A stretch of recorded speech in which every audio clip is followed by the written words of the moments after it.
Hello and welcome to the Giraffe Social Media Podcast. It's what social media managers are talking about. I'm Caitlin McKenzie, and today I'm joined by some amazing members of the Giraffe team. We've got social media manager Nicole. Hello. Social media manager Laura. Hello. And social media assistant Chloe. Hi. Which you guys may notice is our first ever all-girl lineup, and I think that's something very exciting. We look like the Spice Girls right now. Yes. So in today's group chat, we're going to be asking a very important question. Is the selfie dead? But before we get started answering that, I want to know, guys, when did you take your first ever selfies, and what did you take them on? Did you post them anywhere? I am intrigued. Chloe, why don't you go first? I don't necessarily remember my first selfie, but I do remember in school, my friends and I would, and I don't know if anyone else used to do this, but I used to take my little digital camera and we'd go to the shops and we'd try on clothes from the shops and then just take pictures in the change room, in the clothes. And then put it through this sticker app with some horrible filter and then post it on wherever I was posting at that time. So that was me. Absolutely love that. Definitely did that too.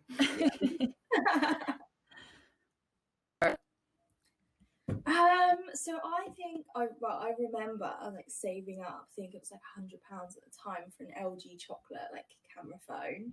And it was the first touch screen. Incredible. And I always remember going to the park after school, where the boys would be playing football and the girls would be sat watching round taking selfies and definitely uploading them to Facebook in an album, which actually I think probably a lot of them are still there because I don't think I've had a Facebook. Be right back, guys. Just visiting Laura's Facebook page. So yeah, I just always remember having that classic really full-on side fringe with camera phone that was really, really poor quality, pixelated pictures. Yeah. How about you, Nicole? I have this weird memory of having a little photo shoot with myself on my mum's digital camera, and it was back in the day when you had to flip the camera around to so it looked at yourself and you couldn't see what these pictures would look like. So they were terrible angles, a lot of corners. But my mum decided she liked the pictures and put them up on Facebook for me.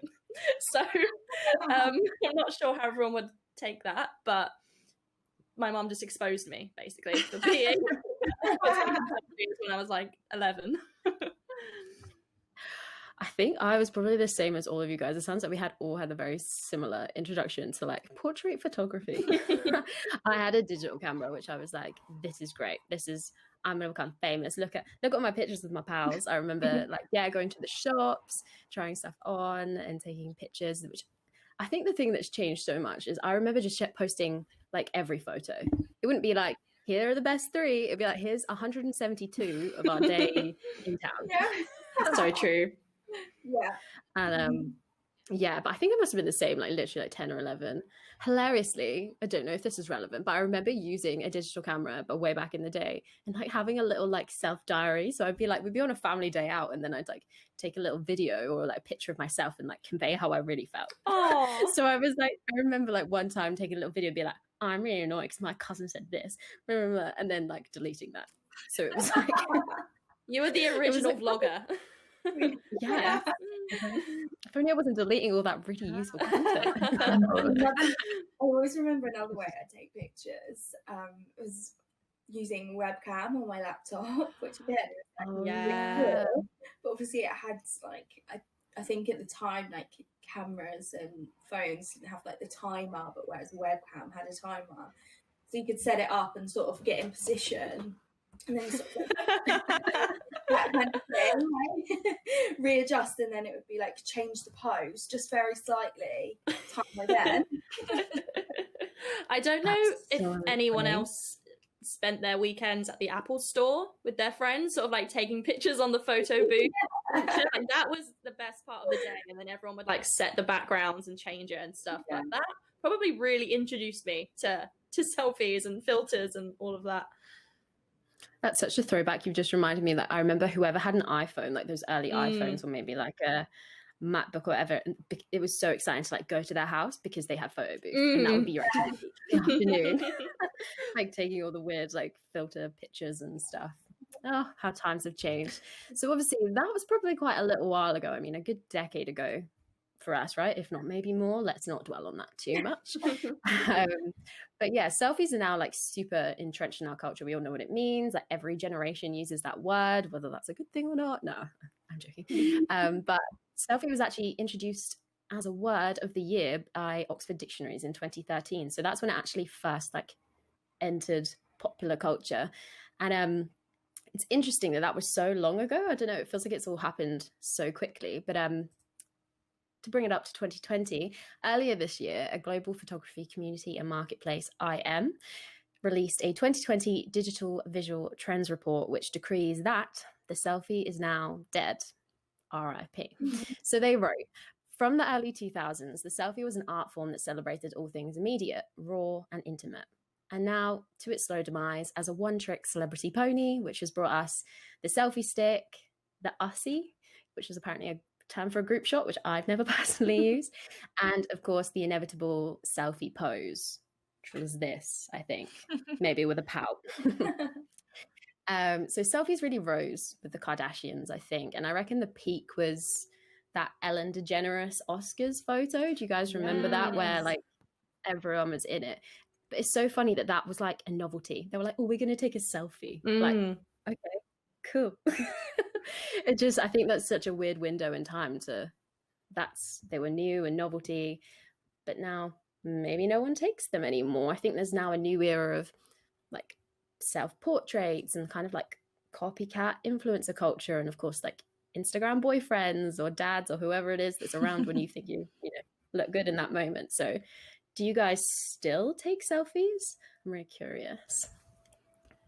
I don't take selfies anymore, purely because I don't feel comfortable having a camera that close to my face.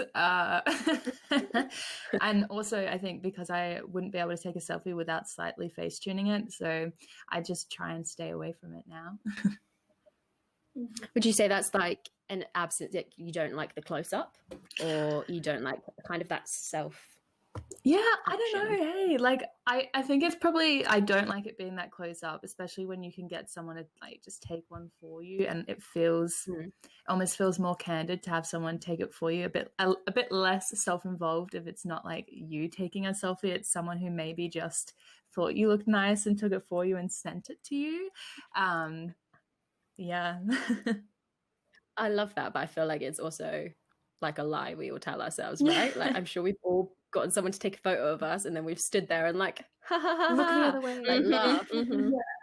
I love that. I love to look into the distance. I mean, I don't mind going next. I don't think I take selfies anymore. I think I probably do in terms of like Instagram stories. I think that's still kind of a habit that I have, and I feel like I'm not consciously following any photography trends. I definitely don't consider myself in that sort of world, but like I think I must unconsciously be following them, because I haven't posted a selfie for like over a year, I don't think, on my Instagram feed.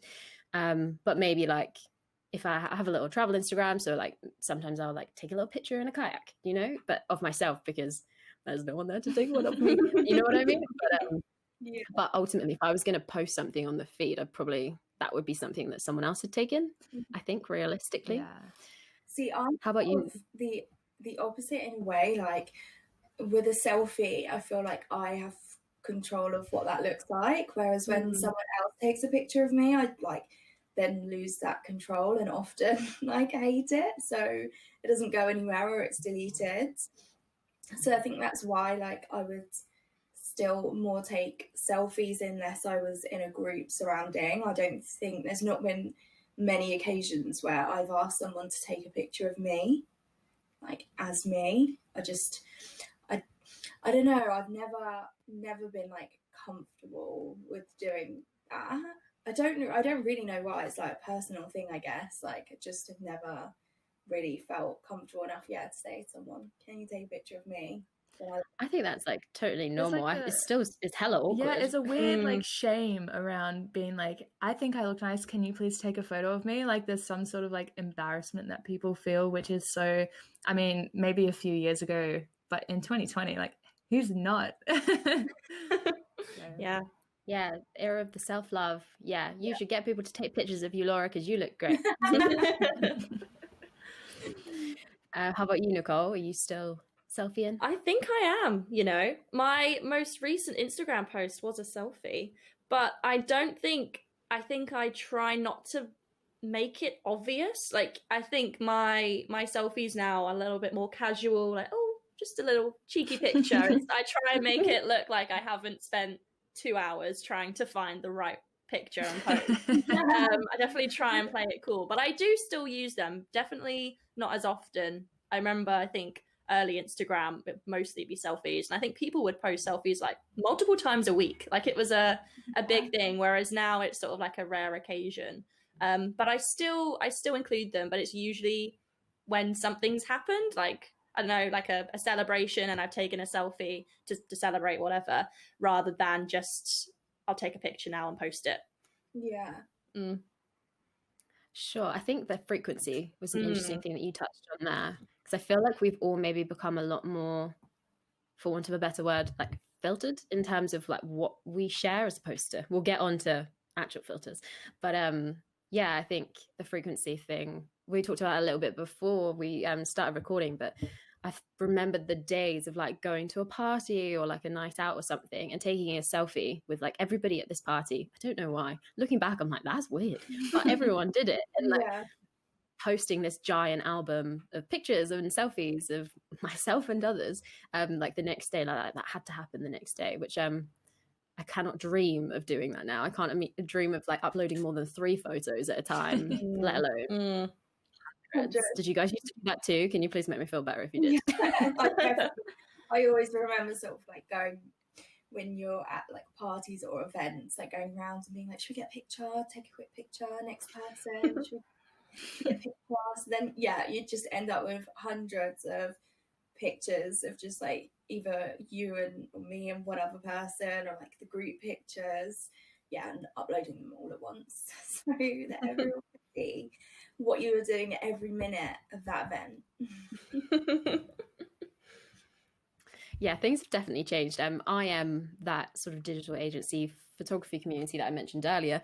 They put it really well in their report. They put, nobody wants to be seen in an awkward selfie shot taken in poor light on a drunken Friday night out with workmates. It doesn't really scream confidence to depict yourself awkwardly positioned in a selfie pic against potentially your professional social media networks, which I think is a thing. I think we've all, especially in the era maybe of cancel culture and stuff, again, it's that we're really refining everything that we put out there. So like, yeah, I'm not going to post on my Facebook page maybe like loads, say if we all, I'm just imagining the miracle that we all got to go on a drunken night out, maybe we wouldn't share all of those pictures maybe in the same way. I don't know. I feel like we have refined it a bit.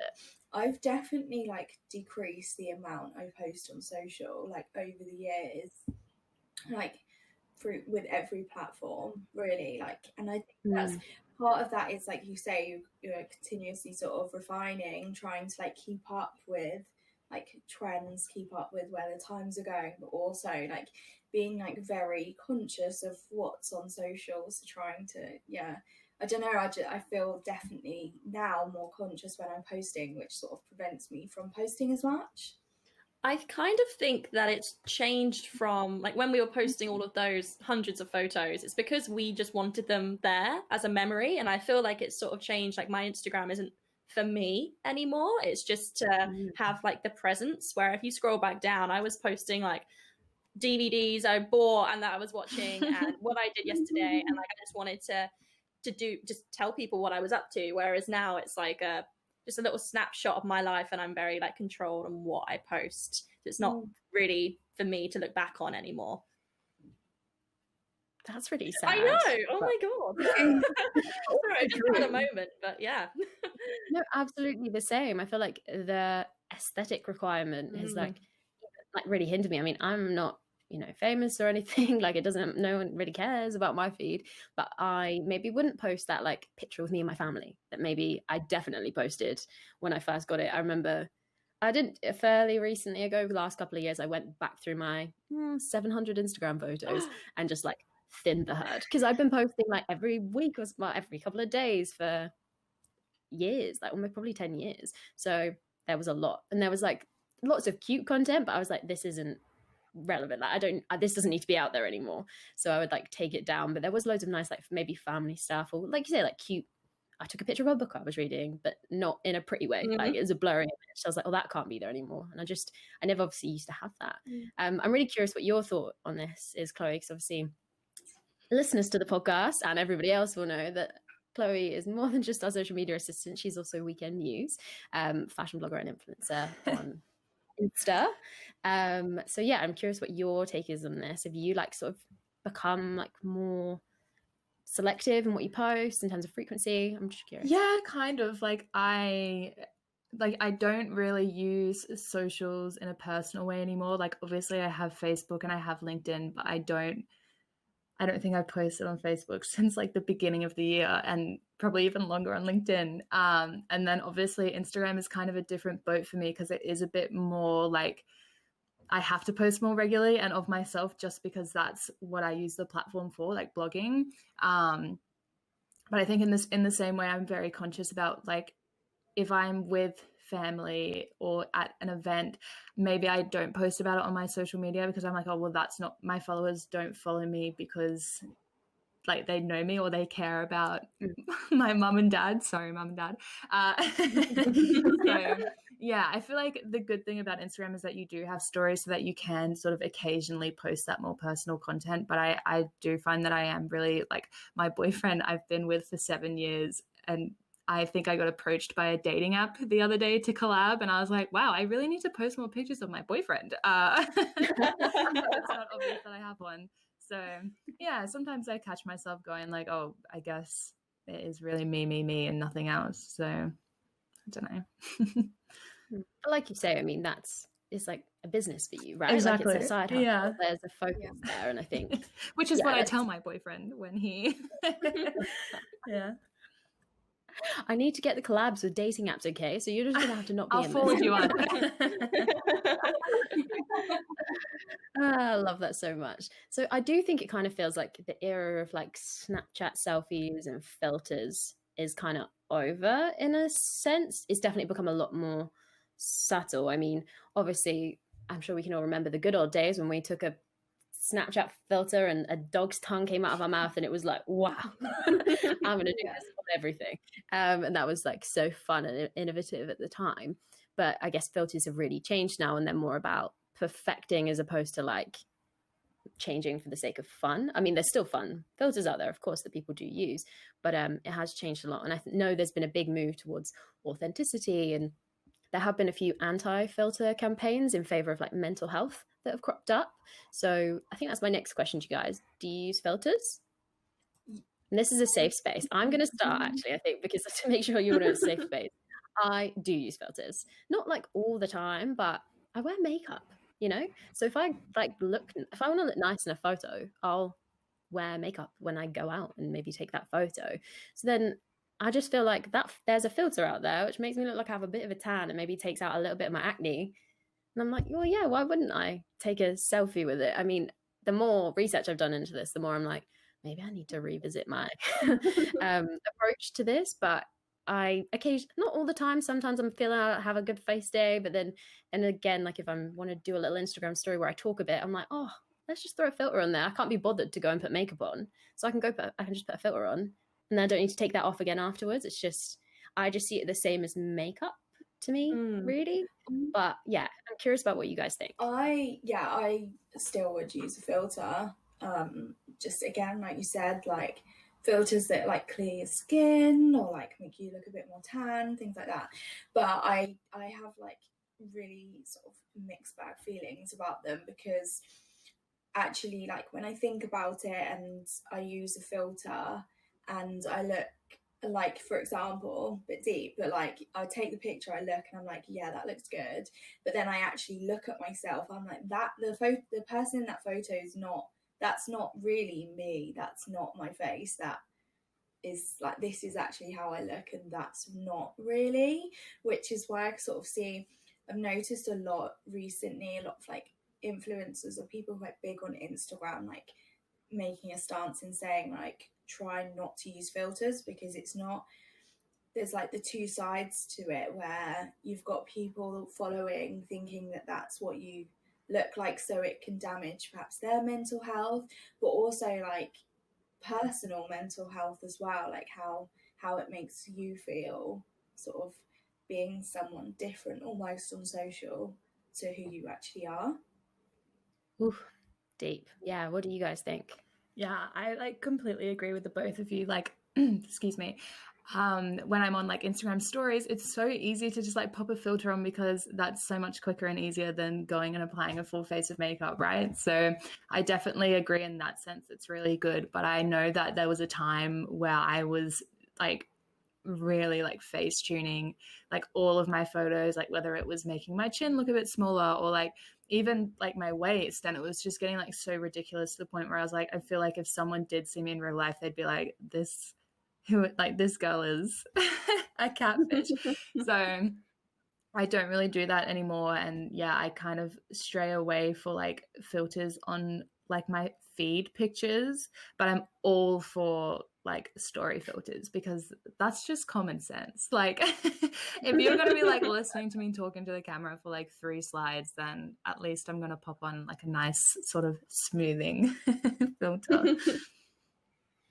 I think my favorite trend recently from influencers has been like the before and after images that they're actually like wanting to share with people. I think a lot of influencers are keen to show like, yeah, I do edit my pictures. This is what I actually look like. And, you know, a lot of them share like outtakes from photo shoots and things, so they can see that, you know, they are real people and they think they want to appear more authentic. So by doing that, they can sort of tell people that, yes, I am editing my photos, but this is why I'm doing it, you know, just to make it more pretty. This is what I actually look like, type of thing.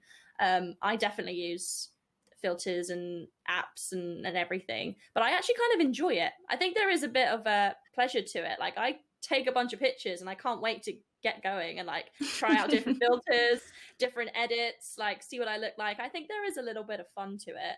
And I think people are more aware now. People are stricter, so you have to be more cunning with your editing, I think, is where we're at now.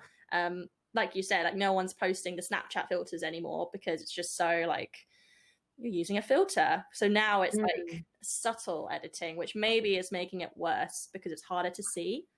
I love that. I think there's like 2 sides to that, which I'm trying to unpick in my head. Like I agree. I think, yeah, like there's an element of like cunning. I think it was kind of all about like difference between like stories and feed. So I feel like on the feed, like they're almost these like finished pieces. So yeah, I mean, I'm not gonna lie, like I've 100% used face tuning apps, but I do think that's where I've had to check in with myself and be like, okay, honey, like we don't need to do all of these things. And like I've sort of had to pull that back, I think, because like I mean, for example, I've suffered with like adult acne for like ever, and if I'm taking a picture, I'm like, well, I can take that out. I'd feel better if I took that out. I'm gonna take that out. So, but yeah, I think I've had to stop short of using like the resizing tools, because that's, I think, where it can really mess with your head. And again, I also feel like whenever I've maybe done that on 1 or 2 occasions, spent way too much time doing it, also regretted it, and also had this like neuroses, like, are people gonna be able to tell? Like that was one of the biggest things. So I remember one time like doing it on this like picture and then showing my friend and being like, can you tell? Like, do you know? Like, can you tell? And then afterwards I was like, oof, I might need a timeout. That's a bit much. And I don't think I even posted it in the end because I was like, I don't know how healthy that was for me. So I feel like there is that. But then on Instagram stories, in terms of like editing transparency, I love seeing it when people are like, if you use a filter, that's fine, like, because it says at the top they're using a filter, so like, you know. And I think that's such a good thing. I don't love it, and it's like a pet peeve of mine when people obviously save those down and then post them so it doesn't have that like filter thing. I mean, so I'm sure some people do that without malice, but like you can still tell. So Mm. I'm like, do you expect me to believe that you really look like that? And then also, especially when it's like a beauty related thing, and they're like, look how poreless I am, and this product's amazing, and then they move their hand in front of their face and you get like a glimpse of their real face. And I just think, yeah, I don't know. No, some of the story filters are getting like crazy insane. And I like, another trend is that people are going on like with the filter, and then they zoom in and they go, well, this is, just so you know, this is what I actually look like, to kind of expose the filter for just how crazy it is, because it changes eye color now, it like pinches your nose, it makes your lips bigger. And I guess at the time when you're filming, you don't really notice until you do accidentally zoom in and it turns off, and you're like, oh, I feel like sometimes when we use filters, we don't realize how much they really, as you were saying, Laura, like completely change us. And then when we look at ourselves, I guess normally, or the filter turns off, we're like, wow, I like genuinely didn't realize how much that had changed the way I look. So like what like really fascinates me is kind of like, and I'm the complete same, it's like why do we need that? Why do we feel like we need to have that filter? Why? Like it's always, it really like plays on my mind, because like the thought of posting something maybe without a filter, I'm like, I couldn't do, like I'd rather not post than do that. But it's like, why should I feel like that? Why do I have to feel like I need to change that, or not be confident and not be comfortable? Yeah, and I think we wouldn't like think that we needed it until we see someone else using it. Like I don't actively seek out like story filters that like make my eyes bluer and make my skin really smooth. Like I don't need that. But if I'm flicking through my stories and someone's used it, I'm trying that effect, and maybe save that effect, and maybe I use it on my next story. And then, you know, it's like a vicious cycle. So I feel like if no one used them, like there would be no need for them. I think, Sorry. I think it's interesting that, you know, normal people like us still sort of have these issues, when in reality, you know, it's probably only a handful of people who are really sort of caring about our posts. But then you have these celebrities who have stupid amounts of followers and so many people watching, and they still have the same worries as us. Like all the celebrities who get caught out for like resizing their photos or making their waist smaller, this and that, like they clearly still have that pressure, and probably to like a crazy scale. So I feel like it's happening to everyone, even, you know, the Victoria's Secret models are doing it. So it's just this standard that everyone's trying to live up to. Well, I've actually got some sort of stats about this kind of subject. So a recent survey carried out by Girl Guiding found that a third of girls and young women will not post selfies online without using a filter to change their appearance. So that's 39% of the roughly 1,500 respondents were aged 11 to 21 said they felt upset that they couldn't look the same in real life as they did online, which is like, makes me so sad. And the survey results really show the concerns that, like we've sort of discussed, like many influencers and individuals have. There was a makeup artist and curve model called Sasha Polari. She recently launched #FilterDrop in the hope of seeing more real skin on Instagram. So she would post images with the filter and then without the filter, so you could see the difference, whether that be subtle or dramatic. And she's really trying to encourage other people to post bare face selfies with #FilterDrop. And the kind of point I think they're trying to achieve is to really get Instagram to maybe get rid of filters altogether, because then, like you said, if no one can use them, that's it. I mean, I don't think that would happen. I don't think we love them. I feel like Chloe's got a point. And yeah, I'm too curious to finish my point. I forgot my sentence. What were you going to say, Chloe? I was going to say, I don't know if this happened to anyone else, but because obviously I'm from Australia. I moved here last year, and Australia got rid of likes before England did. So when I moved here, before I changed my phone location, I still didn't have likes. But I also, Instagram did get rid of filters for a hot second on stories. I remember it must have been when I first moved here, but there was like probably a week where you just couldn't access, if you were on your story, there was no option to add a filter. So maybe that didn't happen here, but I distinctly remember everyone was like freaking out. Maybe it's kind of what we need. You know what I mean? Just the wall pulled down from everyone's eyes. This is what we all look like. This is normality. So maybe like the selfie isn't dead, but maybe like the inauthentic selfie is dead. Yeah. Do you guys think? Yeah. Maybe. I mean, I'm still going to use a filter, I think. I'm on talk. I think the only time I ever see like the traditional selfie these days are from celebrities doing like paid like promotions for products, because in those scenarios you want to see the celebrity's face and the product, so it's usually like a little cheeky angle like this.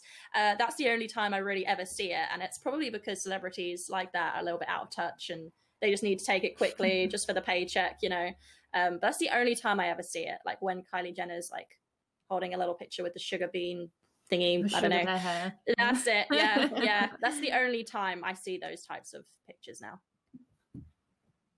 Well, what do we think about brands then? Obviously, it's good to bring this like full circle. Of course, we all work as social media managers and assistants with brands, and I know we have lots of similar people to us listening. So do you think this kind of discussion is relevant to brands? Do you think it's important that they maybe move away from selfies? I think we've maybe turned up some interesting things, maybe for bigger brands, in terms of not using airbrushed photos or not using filters.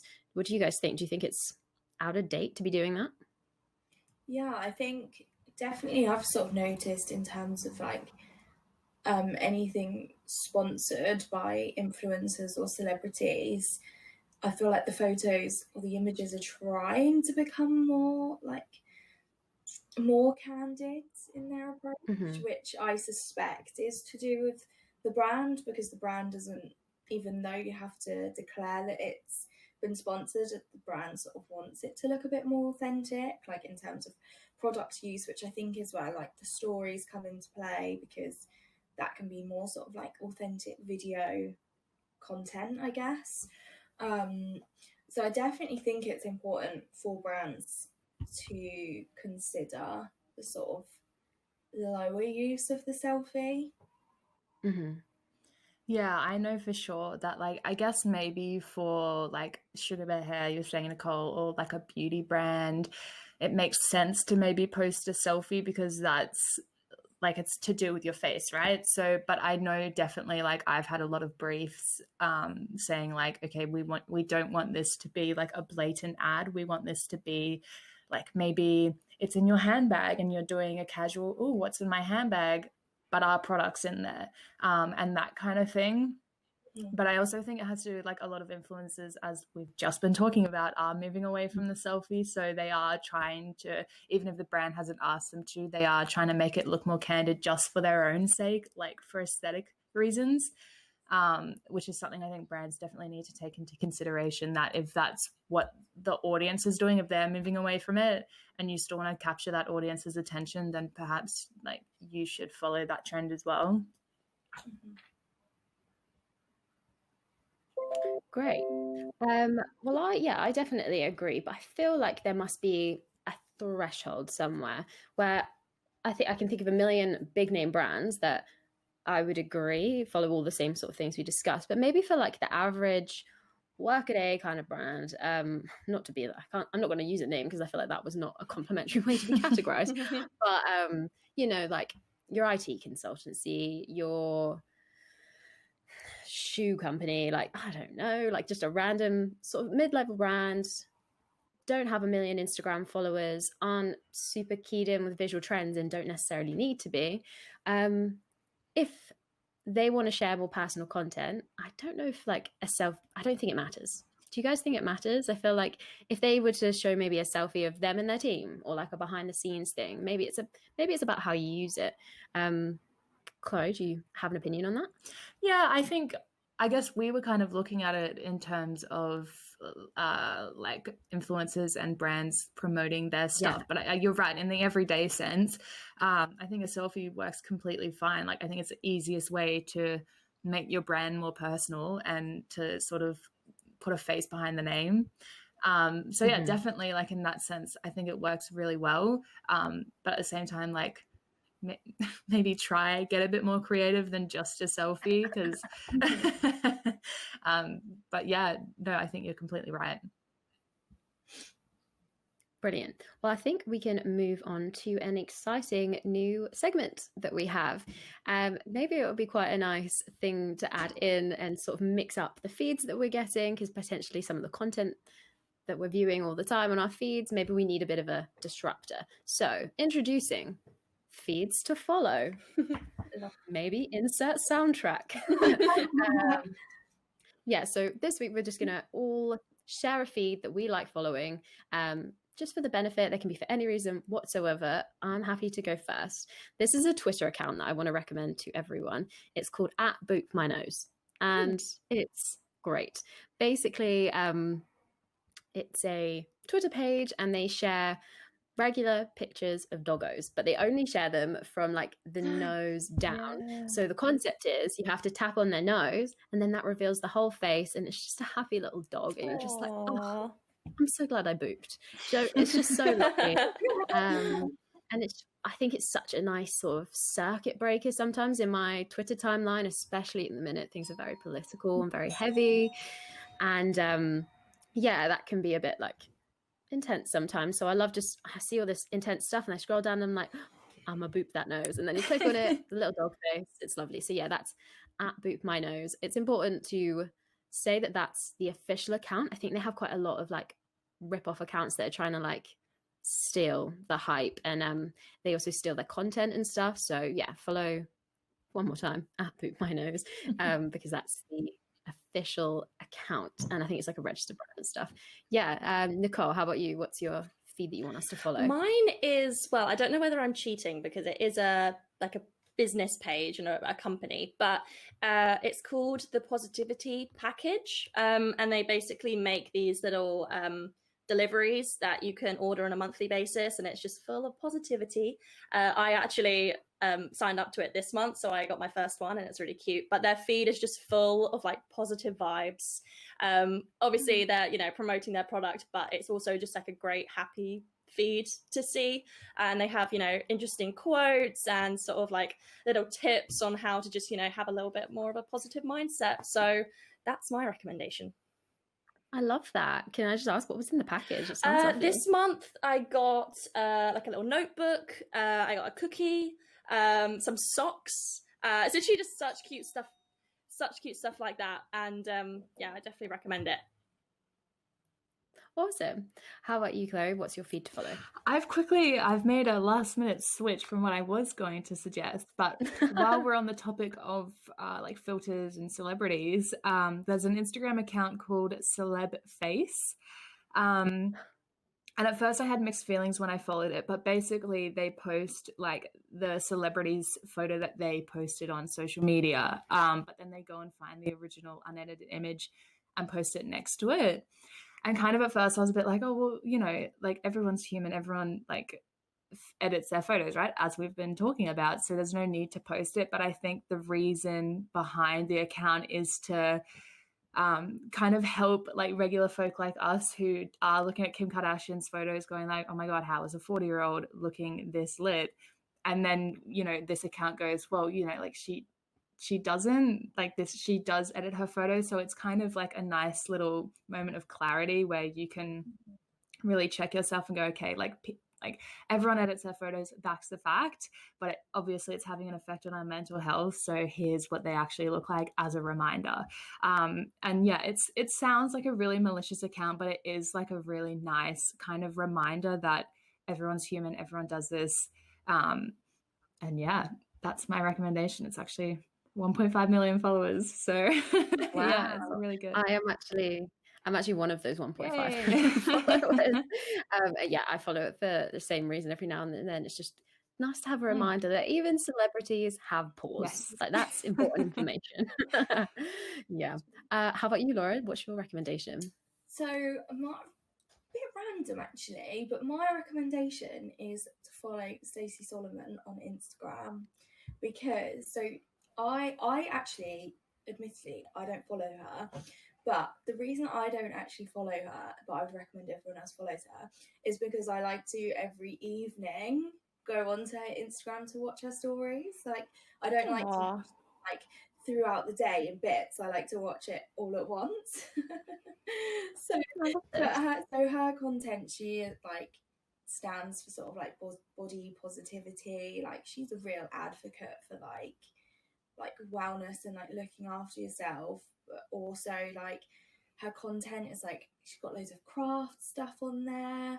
She's got like content about her little boy, like content about her dog. It's all like very wholesome, but there's also lots of like tips and tricks, and just like when I watch them, I just always after feel like really positive. I will eventually follow her when I get out of the habit of basically stalking her every evening. I definitely recommend like watching her stories. They just I love that. I love it when there's a content creator or someone who you can go on their story and there's like a million little lines at the top and you're like, okay, I'm gonna settle in and watch this, as opposed to what? Yeah, I just get worried that if I follow her and I just see her content, I might just skip through some of it by accident. Obviously, I wouldn't do that deliberately, but yeah. Well, lovely. Yeah, we'll have to check out all of those. I love those recommendations. Love this segment. Can't wait to do it again in our next group chat.